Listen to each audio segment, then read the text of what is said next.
If you don't know I must tell you कि मुझे बातें करने का बहुत शौक है और मैं सुनती भी बहुत अच्छे से हूँ बातें। तो आज आपसे कुछ बातें करने का मेरा मूड है। एक स्टोरी टाइम वीडियो है ये।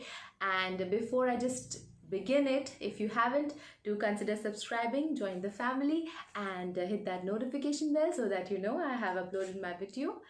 And with that, let's begin. So basically I today wanted to talk to you about something very important, and मुझे लगता है कि कई बार हम लोग इन चीज़ों पे ध्यान नहीं देते। and the thing is that we as women, and even if you are a man and watching this video, I must say that sometimes women in our family don't consider taking care of themselves, looking after others in the family, whether छोटा हो बड़ा हो जो भी हो, हमें ये important लगता है कि हम पहले उनका ध्यान रखें rather than looking after ourselves. And in doing so we forget that if we are not fit, अगर हम खुद fit नहीं हैं तो हम अपने आसपास के लोगों को fit नहीं रख पाएंगे और we will in turn become a burden which we never want to.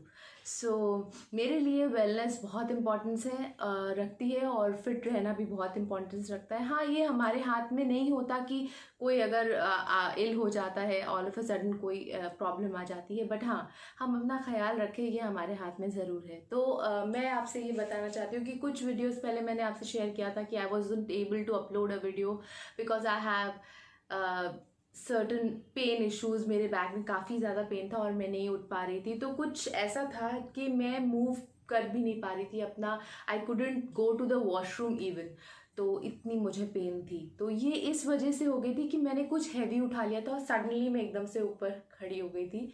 तो एक मोच टाइप की मेरे को लगा कि जैसे कुछ हो गया है, बट इतना सिवियर हो जाएगा कि मैं ऑलमोस्ट 1 मंथ तक नहीं मूव कर पाऊँगी फ्रीली। और जैसे मैं काफ़ी जंपी टाइप की हूँ मुझे इधर से उधर कूदना पसंद है, फटाफट काम करना पसंद है, और ऐसे बंदे को आप एकदम से बिठा दें, it's very difficult for that person to do that.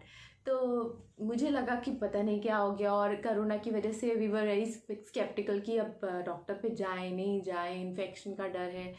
तो एंड में मैंने कई चीज़ों को देखते हुए इतने महीनों के बाद टेस्ट करवाया, और टेस्ट करवाया है मैंने D3 डेफिशिएंसी का। सो अगर आपको नहीं पता तो मैं आपको बता दूं कि हमारे जो बोन्स हैं वो अगर हमें विटामिन डी नहीं मिलता तो धीरे धीरे उनका फंक्शनिंग डिटेरिएट होने लगता है और हम उतना एफिशिएंटली वर्क नहीं कर सकते।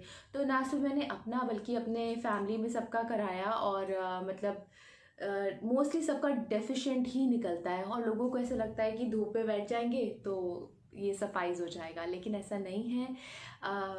धूप से इतना इफ़ेक्ट नहीं पड़ता, और मैं भी अभी रिसेंटली एजुकेट हुई हूँ इस बारे में, क्योंकि आई वॉज बिल्कुल अनअवेयर अबाउट द फैक्ट कि हाँ, इस चीज़ से हमें नुकसान होता है। और कई बार ऐसा नहीं होता, हम लोग उठते हैं तो एक कड़क से आवाज़ आती है, अरे जॉइंट्स में से कहीं ना कहीं से आवाज़ आ रही है, वो एक सिग्नल होता है और हम उसे अवॉइड करते हैं। तो अगर आप अभी तक D3 के कोई सप्लीमेंट्स नहीं ले रहे हैं, अगर आपने टेस्ट नहीं कराया है D3 का, तो प्लीज़ एक बार करा के देखिए। अगर आपको डेफिशिएंसी है तो आई वुड रिकमेंड कि आप डॉक्टर की सलाह से अपना मेडिकेशन स्टार्ट करें, और मोस्टली सभी को इश्यूज होते हैं और हम लोग अवॉइड कर देते हैं। हाँ, इस चीज़ के बारे में मैं और बोलना चाहूँगी कि कैल्शियम अलग है और विटामिन डी अलग है। कई बार हम सोचते हैं कि हम कैल्शियम की सप्लीमेंट्स तो ले रहे हैं तो विटामिन डी उससे हो सकता है कि हमारे बोन्स अपने आप स्ट्रांग हो जाएंगे। नहीं, ऐसा नहीं है। अगर आपको ऐसा कुछ मिसकॉन्सेप्शन है, क्योंकि मुझे ऐसा लगता था कि मैंने कैल्शियम की गोलियां थोड़ी तो अभी खाई है मेरे, in fact I went to the doctor also कि मैं चलो एक बैकबोन के स्पेशलिस्ट के पास चले जाती हूँ, और नहीं तो किसी और स्पेशलिस्ट के पास चली जाती हूँ, देखती हूँ कि क्या मुझे एक्चुअल में इशू क्या है। तो I went to the best of the best and I had absolutely no issues. मेरे सारे टेस्ट एकदम क्लियर थे, एंड मैं एक्सरसाइज भी बहुत अच्छे से कर रही थी।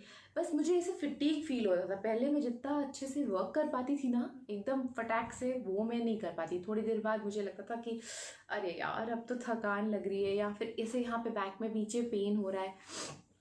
अगर आपको ऐसा कुछ लग रहा है तो प्लीज़ उसको अवॉइड नहीं करें, क्योंकि being females we tend to put others before us, हम लोग की ये आदत होती है। मैं ये नहीं कहती कि मैं बहुत बड़ी वो हूँ कामकाजी महिला, लेकिन हाँ ऐसा जनरली मैंने देखा। Even if you consider your mothers working all the time, even if you are working woman, तभी भी आपने देखा होगा कि 24/7 वी आर डूइंग समथिंग और दी अदर। सो अगर आपको कुछ होगा तो घर में ऑटोमेटिकली इफेक्ट आएगा। तो प्लीज़ अगर आपने अभी तक नहीं कराया है और अगर आपको कुछ भी ऐसा डिफिशिएंसी का हल्का सा भी डाउट है तो आप कराएं। और because I have gone through this, इसलिए मैं आपको बोल रही हूँ। तो अब मैं मेडिकेशन अपनी शुरू कर चुकी हूँ और आई मस्ट से कि मेरे इंस्ट्रक्टर ने मुझे गाइड किया, उन्हीं के कहने पे मैंने टेस्ट कराया और उसके बाद अब मैं वीक में एक बार लूँगी वो मेडिसिन। और after 3 months I take it for a month and then I get myself checked कि हाँ मेरे लेवल्स बढ़े हैं कि नहीं। Currently it is below like 50 होना चाहिए मिनिमम, और मेरा 50 से कम है, लाइक इट्स अराउंड 46 समथिंग। तो कम है, बहुत कम नहीं है लेकिन कम तो है ना। तो it has to be something around 50 to 70। अगर आपका उससे कम है तो आपको उसको सप्लीमेंट को लेना चाहिए। तो बस यही मेरे को आपके साथ बातें करनी थी। थोड़ा सा आपको अपने बारे में ध्यान रखना चाहिए, ये कहना था। और अगर अभी तक आप नहीं करते तो प्लीज़ करना शुरू कर दीजिए, बिकॉज आप बहुत इंपॉर्टेंट है अपनी फैमिली के लिए, मेरे लिए। So with that I just wrap it up. Take very very good care of yourself, और until next time keep that amazing beautiful lovely smile on your face. Bye bye.